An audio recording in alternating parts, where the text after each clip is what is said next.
স্রোতে যেমন শ্যাওলা ভেসে ভেসে একদিকে যা আমরা তেমনি আসি। আমরা আমাদের চাকরির নিয়োগ হয় বিচার বিভাগ থেকে, কিন্তু আমরা বেতন তুলি সমাজ কল্যাণ মন্ত্রণালয় থেকে। এটা একটা বৈষম্য।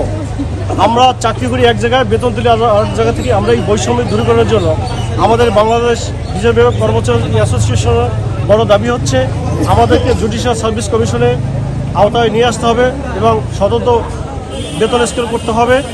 আর আমরা কার কর্মচারী সেটা নির্ধারণ করতে হবে। জুডিশিয়াল সার্ভিস বেতন স্কেলের আলোকে বেতন ভাতা প্রদান করতে হবে।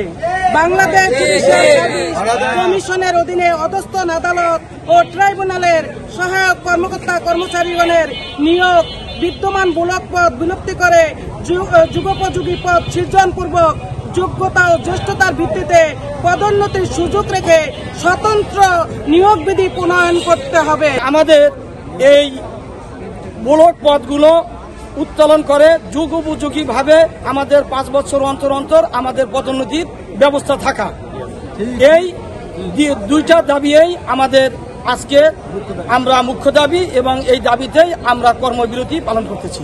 আসলে কেন আমরা কর্মবিরতি করি এই বিষয়টা আপনার অনেকেরই জানা নাই যে বিচার বিভাগের কর্মচারীরা কেন কর্মবিরতি করে।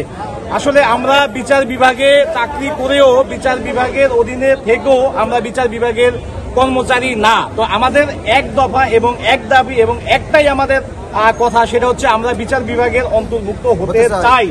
বিচার বিভাগে যেই সুবিধা আছে সেই সুবিধা মোতাবেক আমরা বিচার বিভাগে থাকবো। বিচার বিভাগে বিচারকদের সাথে আমরা কাজ করি, আমরা বিচারকদের অন্তর্ভুক্ত। সেইটা আমাদেরকে বলে আমরা নাকি বিচার বিভাগের অন্তর্ভুক্ত না। তো এই লক্ষ্যে আমরা দীর্ঘদিন যাবৎ আন্দোলন সংগ্রাম করে আসছি।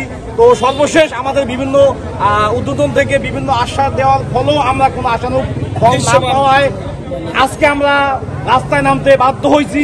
যে এই অংশ বিষয় হিসাবে আমরা আজকে 9টা থেকে 9:30 থেকে 11:30 পর্যন্ত কর্মবিরতি ঘোষণা করছি এবং কর্মবিরতি পালন করছি। এই থেকে সরকারকে আমরা জানাতে চাই, যদি এই থেকে আমাদের বিষয়টা আপনারা না দেখেন তাহলে এই 2 ঘন্টা থেকে বাড়িয়ে 8 ঘন্টা, 8 ঘন্টা থেকে বাড়িয়ে 1 সপ্তাহ, 1 সপ্তাহ থেকে বাড়িয়ে 1 মাস আমাদের লাগাতার কর্মসূচি থাকবে যত সময় পর্যন্ত আমাদের দাবি